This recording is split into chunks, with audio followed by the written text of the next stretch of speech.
Welcome back everyone. Welcome to civil services study. Test number 483 लगाते हैं UPSC civil services prelims के लिए। Focus करेंगे मॉडर्न हिस्ट्री के प्रश्नों पर। तो चलिए स्टार्ट करते हैं। इंपॉर्टेंट है प्रश्न, आपको स्क्रीन पर दिख रहा होगा। क्या कोई विद्यार्थी इसका उत्तर दे सकता है? अभी 2 सेकंड का टाइम है। चलिए, बड़ा स्टेटमेंट है, 6 सेकंड का टाइम है।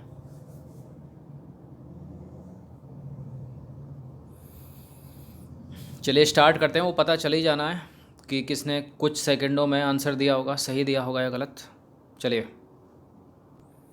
तो क्वेश्चन नंबर 1 पर आ जाइए। मोस्ट इंपॉर्टेंट है, सारे के सारे एक एक प्रश्न इंपॉर्टेंट है इस टेस्ट का, अच्छे से लगाइएगा इसको।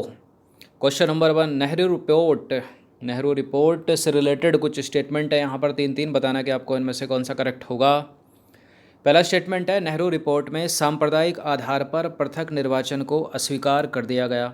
यह रिपोर्ट साइमन कमीशन आयोग की प्रतिक्रिया में तैयार की गई और इस रिपोर्ट में पूर्ण स्वराज्य को स्वीकार किया गया।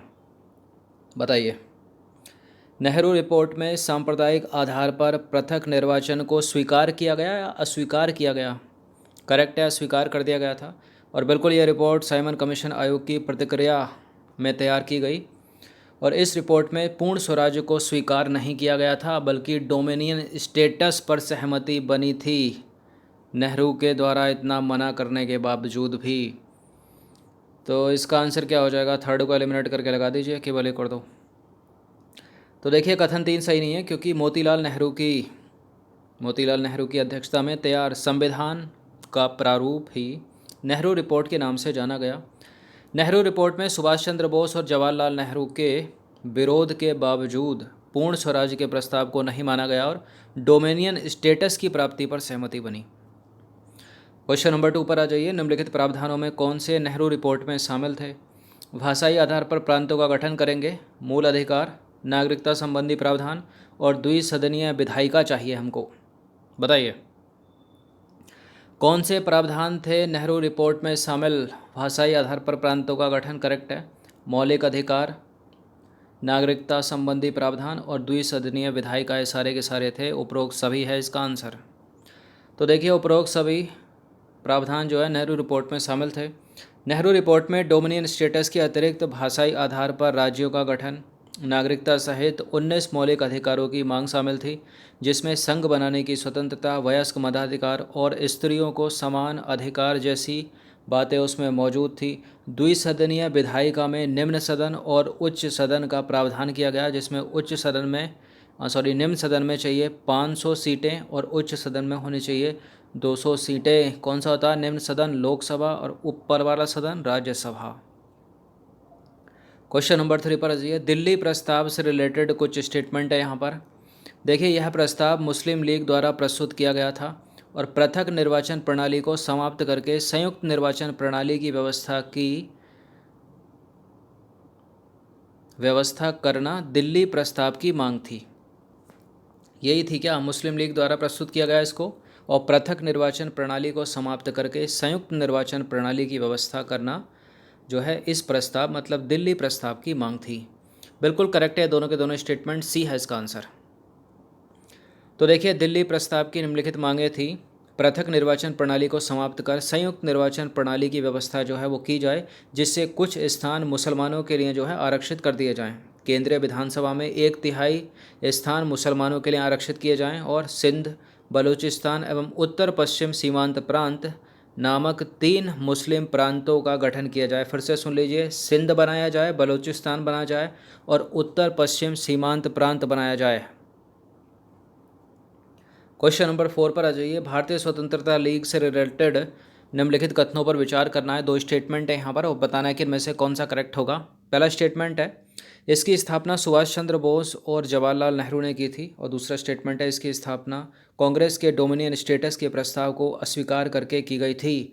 भारतीय स्वतंत्रता लीग, बिल्कुल भारतीय स्वतंत्रता लीग जो है डोमिनियन स्टेटस के प्रस्ताव को अस्वीकार करके बनाई थी। किसने? सुभाष चंद्र बोस और जवाहरलाल नेहरू ने। ये दोनों के दोनों करेक्ट हैं, इसका आंसर हो जाएगा ऑप्शन नंबर सी। तो देखिए, नेहरू रिपोर्ट के डोमिनियन स्टेटस के प्रस्ताव को लेकर जवाहरलाल नेहरू और सुभाष चंद्र बोस जैसे युवाओं के दृष्टिकोण से इसे स्वतंत्रता प्राप्ति की दिशा में जो है नकारात्मक कदम माना गया और पूर्ण स्वराज्य के लक्ष्य को जो है उन्होंने उस पर जोर दिया। अब देखिए इस तरह से नेहरू एवं बोस ने कांग्रेस के डोमिनियन स्टेटस के प्रस्ताव को अस्वीकार कर संयुक्त रूप से भारतीय स्वतंत्रता लीग की स्थापना कर दी इन्होंने। क्वेश्चन नंबर 5 पर आ जाइए। मोहम्मद अली जिन्ना ने किसके विरोध में अपनी 14 सूत्र मांगे रखी थी? तो सब एक दूसरे के खिलाफ चल रहा था। कोई सविनय अवज्ञा आंदोलन के खिलाफ कुछ कर रहा है, इरविन के खिलाफ गांधी जी कर रहे हैं, मोहम्मद अली जिन्ना नेहरू रिपोर्ट के खिलाफ कर रहे हैं। तो बी है इसका आंसर। तो देखिए मोहम्मद अली जिन्ना ने नेहरू रिपोर्ट के विरोध में अपनी 14 सूत्रीय मांग रखी। गांधी जी की 11 सूत्री थी। अब 14 सूत्री मांग रखी, उनमें क्या था? सांप्रदायिक आधार पर निर्वाचन, पृथक निर्वाचन और केंद्रीय विधानसभा तथा सभी प्रांतीय विधानसभा में 1/3 स्थान मुसलमानों के लिए आरक्षित आदि ऐसे प्रस्ताव थे जो नेहरू रिपोर्ट से अलग थे। मतलब ये मांगे थी किनकी? मोहम्मद अली जिन्ना की, उनकी 14 सूत्री है। क्वेश्चन नंबर 6 पर आ जाइए। सविनय अवज्ञा आंदोलन के संदर्भ में निम्नलिखित कथनों पर विचार करना और बताना कि इनमें से कौन सा करेक्ट होगा।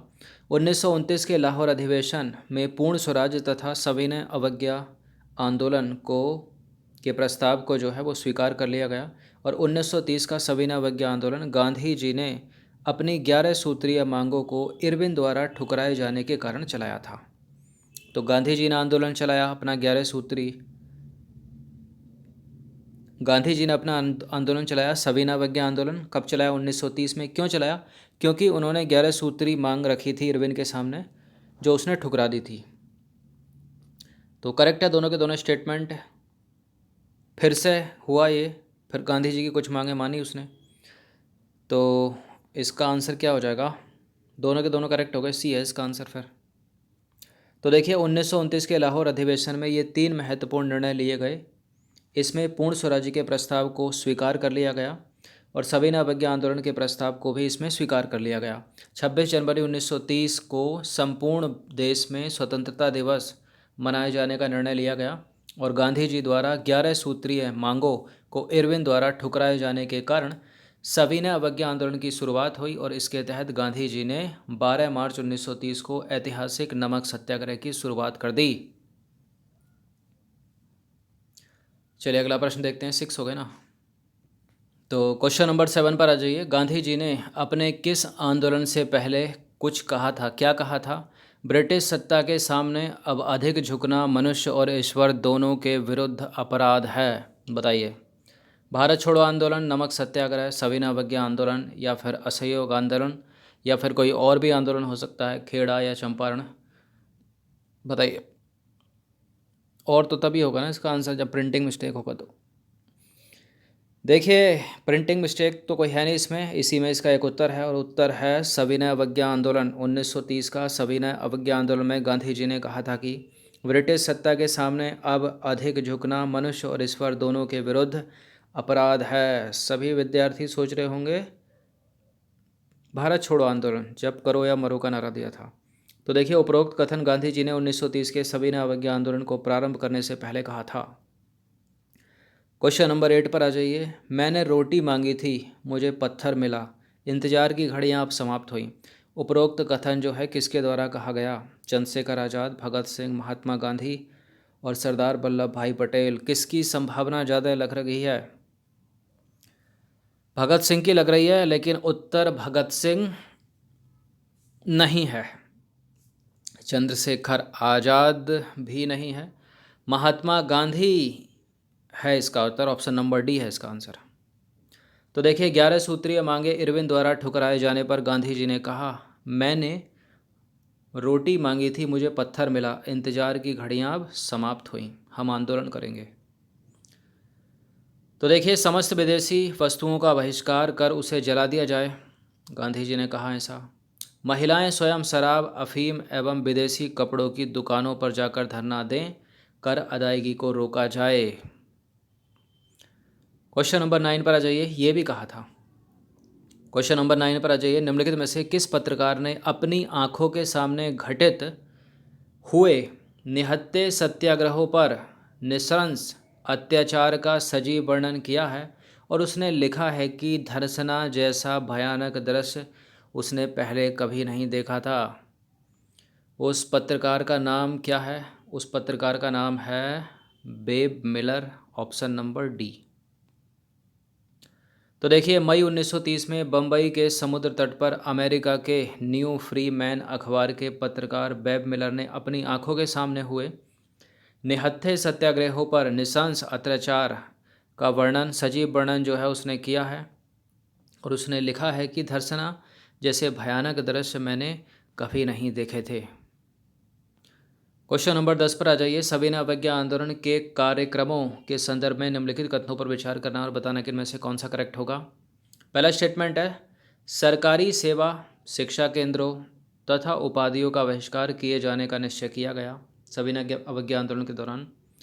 नमक कानून का उल्लंघन करके नमक बनाया गया और यह कहा गया कि महिलाएं स्वयं शराब और विदेशी कपड़ों की दुकानों पर जाकर धरना देंगी। तो बिल्कुल ये तो अभी हो गया था अपना, नमक कानून का उल्लंघन कर दिया, नमक बना दिया। सरकारी सेवाएं, शिक्षा केंद्रों तथा उपाधियों का बहिष्कार किया जाना, तो सारे के सारे थे ये। इसका आंसर क्या हो जाएगा? Option number D, 1 2 3। देखिए, एक स्वदेशी आंदोलन भी चला था बंगाल विभाजन के समय, तो उसकी भी बहुत सारी चीज़ें मिलती जुलती हैं, तो इन दोनों को स्टेटमेंट बनाकर भी पूछ लेते हैं, तो इन चीज़ों को याद रखिएगा क्या क्या। तो देखिए, उपरोक्त सारे के सारे सही हैं। सरकारी सेवाएं, अदालत, शिक्षा केंद्र और उपाधियों का बहिष्कार किया जाना निश्चय लिया गया था 1930 के सविनय अवज्ञा आंदोलन में। कर अदायगी को रोकने जाने का निर्णय लिया गया था। नमक कानून का उल्लंघन करके नमक बनाया गया और सरकारी सेवा, शिक्षा केंद्रों और उपाधियों का बहिष्कार किया गया। यह कहा गया कि महिलाएं स्वयं शराब, अफीम, विदेशी कपड़ों की दुकानों पर जाकर धरना देंगी, गांधी जी ने कहा था। क्वेश्चन नंबर 11 पर आ जाइए। अंतिम प्रश्न है इस टेस्ट का। निम्नलिखित में से कौन सी गांधी जी द्वारा प्रस्तुत 11 सूत्री मांगे थीं? तो 11 तो है नहीं है, 11 में से कुछ हैं, बता दीजिए इनमें से कौन सी हैं। भू राजस्व समाप्त किया जाए, ध्यान से सुनिएगा। विदेशी कपड़ों पर आयात कर हटा दिया जाए, जमींदारों पर से अतिरिक्त कर हटा दिया जाए और नमक कर आधा किया जाए। कौन सा करेक्ट है इसमें? देखिए, भू राजस्व समाप्त करने की बात नहीं हुई थी, भू राजस्व आधा कर दिया जाए इसकी बात हुई थी, तो गलत है पहला स्टेटमेंट। गांधी जी की मांग थी ये। विदेशी कपड़ों पर आयात कर लगाने की बात हुई थी, विदेशी कपड़ों पर आयात शुल्क लगाने की बात हो रही थी, विदेश से आते थे ना कपड़े भारत में। जमींदारों पर से अतिरिक्त कर हटाने की बात नहीं होती, जमींदारों पर अतिरिक्त कर लगाने की बात कर रहे थे गांधी जी, गलत है ये वाला। नमक कर आधा करने की बात नहीं हुई थी, नमक कर तो भैया समाप्त कर दो, हमारा पूरा समाप्त होने की बात की थी। तो किसी ने सोचा था कि सारे के सारे स्टेटमेंट उड़ जाएंगे, सारे के सारे गलत हैं, इनमें से एक भी सही नहीं है। तो ये समाप्त करना, आधा करना, एक एक पॉइंट इंपॉर्टेंट है, ऊपर नीचे करके एग्जामिनर करवा देगा गलत आपका। तो 11 सूत्रीय मांगे थी, इनको लिख कर रट लीजिए, याद कर लीजिए कैसे भी। तो कौन कौन सी थी ये तो लिखने में भी काम आएगा ना मेंस में। तो देखिए, गांधी जी 11 सूत्रीय मांगे निम्नलिखित थी। पहला था, पूरी तरह से शराब को बंद कर दो, पूर्ण शराबबंदी। क्या था? पूर्ण शराबबंदी। भू राजस्व आधा कर दिया जाए, समाप्त करने की बात नहीं कर रहे थे गांधी जी, आधा करने की बात कर रहे थे, क्योंकि समाप्त तो ये कभी करते नहीं, इसलिए आधा करने की बात हो रही थी। अधिक वेतन पाने वाले अधिकारियों की संख्या में कमी हो, ज़्यादा वेतन जो मिल रहा था जिन अधिकारियों को, अधिक वेतन पाने वाला कौन होता था? अंग्रेज अधिकारी होते थे। तो गांधी जी कह रहे थे कि अधिक वेतन वाले, जो उनकी मांग थी, अधिक वेतन वाले जो कर्मचारी हैं, जो ब्रिटिश कर्मचारी, ब्रिटिश ही होंगे सब, उनका जो है कमी करी जाए उनकी संख्या में। विदेशी कपड़ों पर विशेष आयात कर लगाया जाए, विदेशी कपड़ों पर विशेष आयात कर लगाया जाए। तट कर विधेयक लाया जाए, तट कर विधेयक लाया जाए और सभी राजनीतिक बंदी छोड़े जाएं, जितने भी सभी भारतीय राजनीतिक बंदी हैं वो छोड़े जाएं। गुप्तचर विभाग समाप्त किया जाए, चुगली कर रहा था, गुप्तचर विभाग समाप्त किया जाए। भारतीयों की आत्मरक्षा के लिए हथियार रखने का अधिकार दिया जाए, भारतीयों की आत्मरक्षा करने के लिए अधिकार दिया जाए, किसका? हथियार रखने का भारतीयों को। नमक कानून, नमक कर जो था, नमक टैक्स, उसको आधा करने की बात नहीं थी, नमक कर तो समाप्त ही करना था, नमक कर समाप्त होने की बात की गई थी। रुपए के पुनर्मूल्यन विनिमय दर में कमी 1 शिलिंग से 4 पेंस हो। कितनी? 1 शिलिंग से 4 पेंस हो। अब देखिए आखिरी है, सैनिक खर्च में 50% की कमी हो। सैनिक खर्च में 50% की कमी हो। बहुत सारा जो धन था, जो पैसा था इंडिया का, वो सैनिक खर्च में जा रहा था, सैनिक खर्च के नाम पे विदेशों में जा रहा था। तो उसी पर बोल रहे थे वो, सैनिक खर्च जो है पूरा आधा कम किया जाए। तो